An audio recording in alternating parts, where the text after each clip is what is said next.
چې تاسو د خپل ناواده کړو د دې نکاح کوي کدی چې غریبانان الله به مالدار کی د دې آیتونو مبارکو اثر دی دې آیتونو مبارکو سره کوم نکاح او تړلې شي کنه نو اکثر دا د مالدارۍ سبب او ذریعہ ګرځي اکثر چې مال لري دي هغه نکاحونه ملي دي زما مشاهده ده چې د قران موافق ذکر ته چې دا آیتونه مبارکه کوم چې رزق سره تعلق ساتي چې تاسو نکاح کوي چې تاسو رزق سیوا شي الله جل شانو فرمایي نو هغه نکاحونه چې دا آیتونه مبارکه وي چل وستي دي کنه نو خزه خاون بیا وروسته اکثر مالداري او هغه نکاحونه چې هغه کې ما دا نه دی اوریدلی دا نو هغه اکثر بیا سوي ويره مزه نه کوي نو بیا وي دا څنګه چې واده مو کوي مال او دولت هغه دا نور حدیث مبارک دی حضرت عمر رضی الله تعالی عنہ فرمایل چې التمسوا الرزق بالنکاح چې تاسو رزق ولټوي په نکاح کې رزق پروت دی ته نکاح کې الله جل شانو ستاسو رزق سیوا کوي بیا نبی رسول الله صلی الله علیه وسلم رضی الله تعالی عنہ فرمایي چې نبی رسول الله صلی الله علیه وسلم فرمایل چې تزوجوا النساء تاسو نکاح کوي ودونه کوي د زنانو سره فانهن یاتین بالاموال ځکه نکاح د برکت دي ځان پس مالونه راکاږي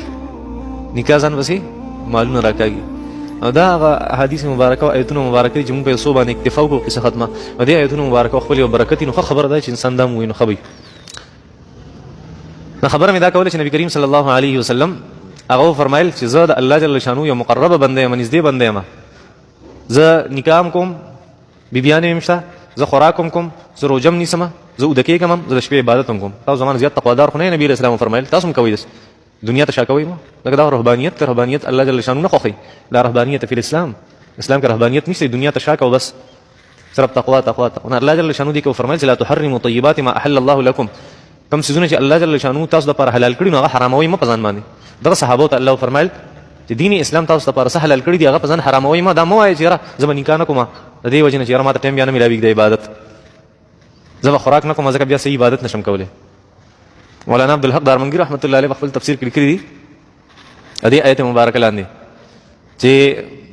کم سړی خوراک ته دی وجنه نه کوي چې بیا عبادت نشم کولای او ځان نه د وچ شیخ جوړ کړي ځان نه د وچ زبرګ جوړ کړي چې خوراک نه کوم بیا عبادت نشم کولای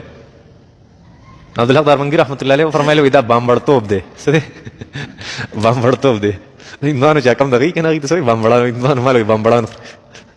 نه هغه خلک چې دنیا ته شاکړي دي ته هغه خلکو ته بامبړانو وي نو دا بامبړتوب دی چې زه خوراک نه کوم ځکه بیا عبادت نشم کولای دا داسې نه پکار